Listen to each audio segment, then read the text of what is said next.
vamos a por la clase de Alternative Investments. Inicialmente un tema estratégico que ya hemos comentado muchas veces, pero que sigo recordando, ¿vale? Siempre al principio de cuando vamos a empezar el estudio o la clase de un área, hablamos de la importancia relativa que tiene en cuanto a su retorno sobre la hora dedicada y recordamos que Alternative Investments en eso es un chollo, ¿vale? Tenemos un área que si la juntamos con Derivatives, que era la de la semana pasada, con 3 temas conseguimos cubrir entre el 10 y el 16% del temario. ¿Vale? Recordamos que entre el 10 y el 16% del temario, en muchas situaciones, era FRA, que son 12 temas como 12 soles. ¿Vale? En derivados eran 2 temas y es cierto que uno de los 2 tenía algo de complejidad.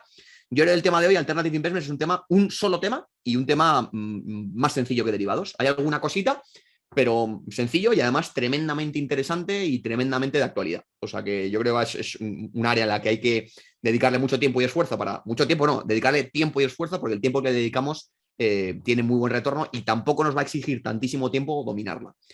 Vale, dicho lo cual me olvido y vamos a por lo de hoy. Alternative Investments, vamos a por ello. ¿De qué hablamos de esto Alternative Investments? Pues cuando hablamos de inversiones tradicionales, que es lo que no es inversión alternativa, que es invertir en acciones de compañías cotizadas o invertir en la deuda de compañías cotizadas cuya deuda es cotizada y compañías sin problemas, ¿vale? Sin problemas financieros. Eso sería lo tradicional, ¿vale? Hoy vamos a hablar de inversiones alternativas. ¿Qué puede dar lugar a que algo se denomine como inversión alternativa?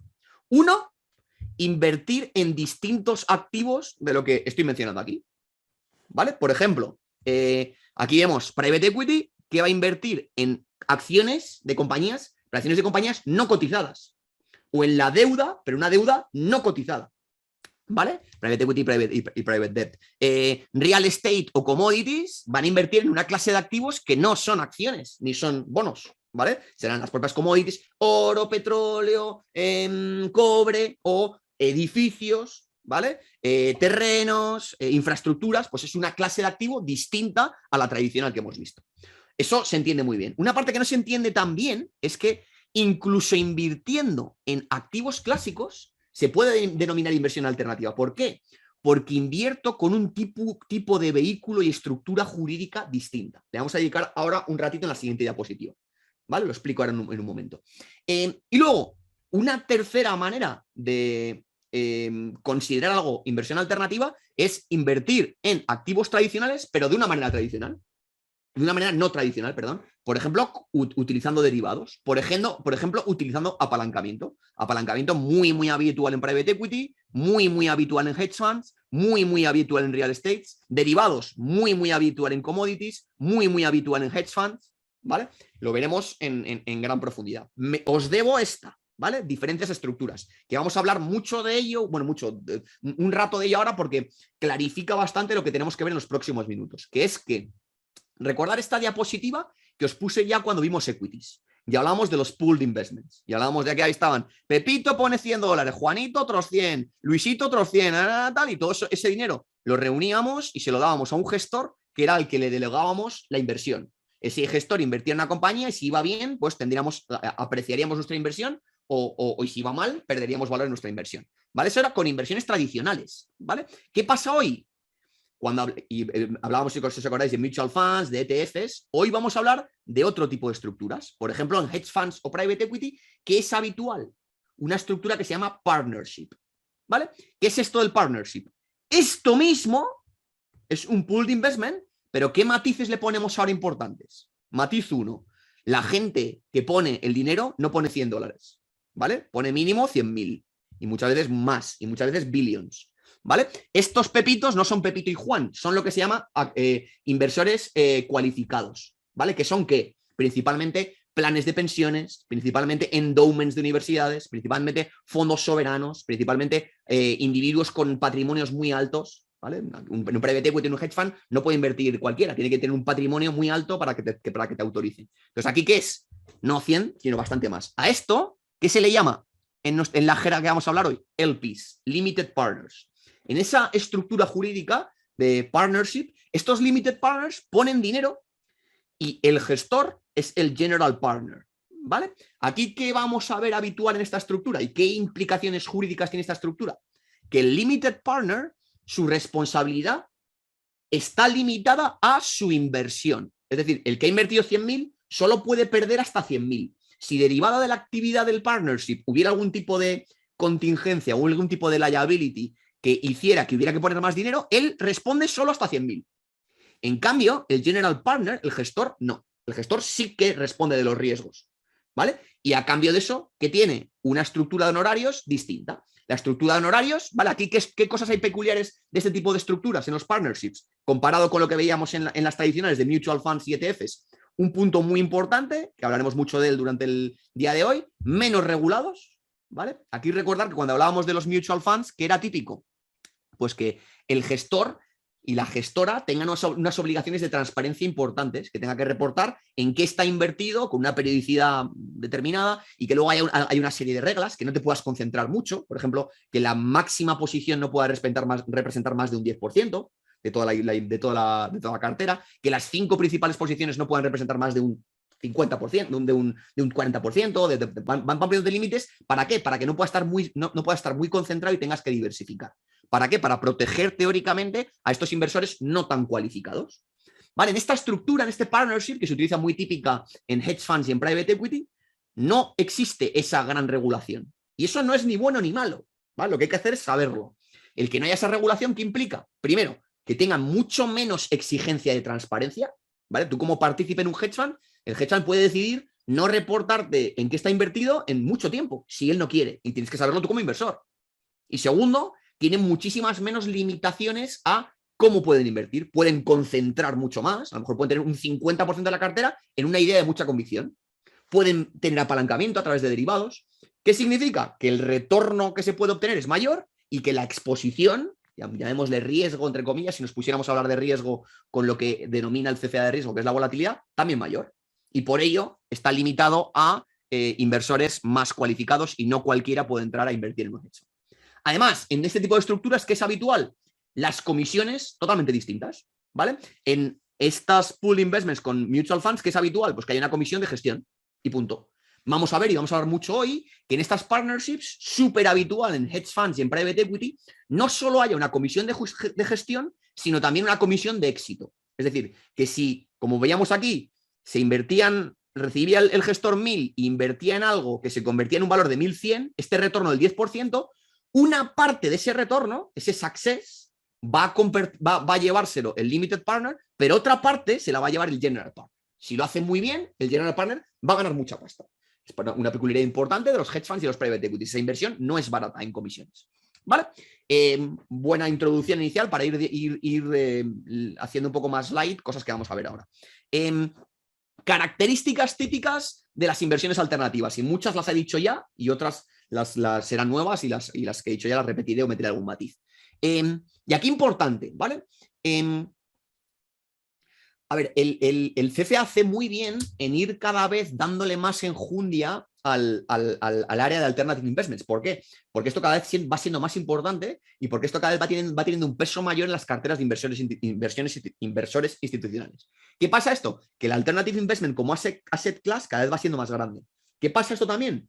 Que está mal, este primer loss es un loss muy limitado en tanto en cuanto nos está dando características genéricas de las inversiones alternativas. Y es que no tiene nada que ver una inversión en private equity que una inversión en commodities. Cada uno tendrá características específicas. Entonces, hacen mal, pero luego hacen muy bien. Nos dan al principio una serie de características que son bastante comunes a todas y luego vamos a hacer un ejercicio de ir una a una, a ver cada una de los tipos de alternative investments en detalles, que difiere muchísimo y no tiene nada que ver riesgos, potencial de rentabilidad, estructuras en private equity, en commodities, en real estate e infraestructuras, y lo veremos en detalle. Ahora empezamos con las genéricas, ¿vale? En general, muchas veces, posiciones menos líquidas, no siempre, ¿vale? Inversiones en commodities muchas veces son perfectamente líquidas. Less liquid, pues tipiquísimo, muy poco líquido, pues private equity o private debt, como al ser inversiones en compañías no cotizadas, pues es algo que es difícil de convertir en pasta, mucho más difícil que una acción, ¿vale? Pues eso hace que haya una serie de cosas buenas, que es que puedo tener un retorno mayor, pero hay que conocerlo porque también hay un riesgo asociado a la falta de liquidez, ¿vale? Como decíamos, los fees son muy altos y muchas veces fees asociados a performance. Estos de hedge funds y private equities pues van en Ferrari, ¿vale? Y eso hay que pagarlo, ¿vale? Y es verdad que el success fee, vamos a hablar hoy mucho de él, tiene una parte de alineamiento, es que él gana pasta cuando le hace ganar pasta a sus partícipes, ¿no? Pero hay que saberlo, que es una asset class no barato, ¿vale?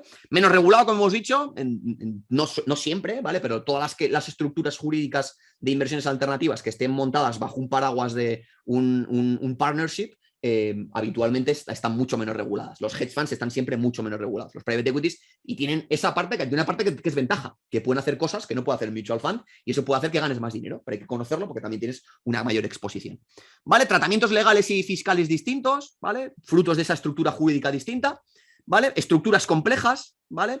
Y distintos tipos de activos. Un hedge fund puede tener de todo, ¿vale? Puede tener posiciones largas en acciones, posición corta en acciones, deuda cotizada, deuda no cotizada, inmuebles, puede tener de todo, ¿no? Entonces, eso hay que entenderlo y saber que tiene una dificultad luego también para valorar a cuánto valen los subyacentes en los que estás invertido. Y eso es un issue del que vamos a hablar mucho durante el tema de hoy.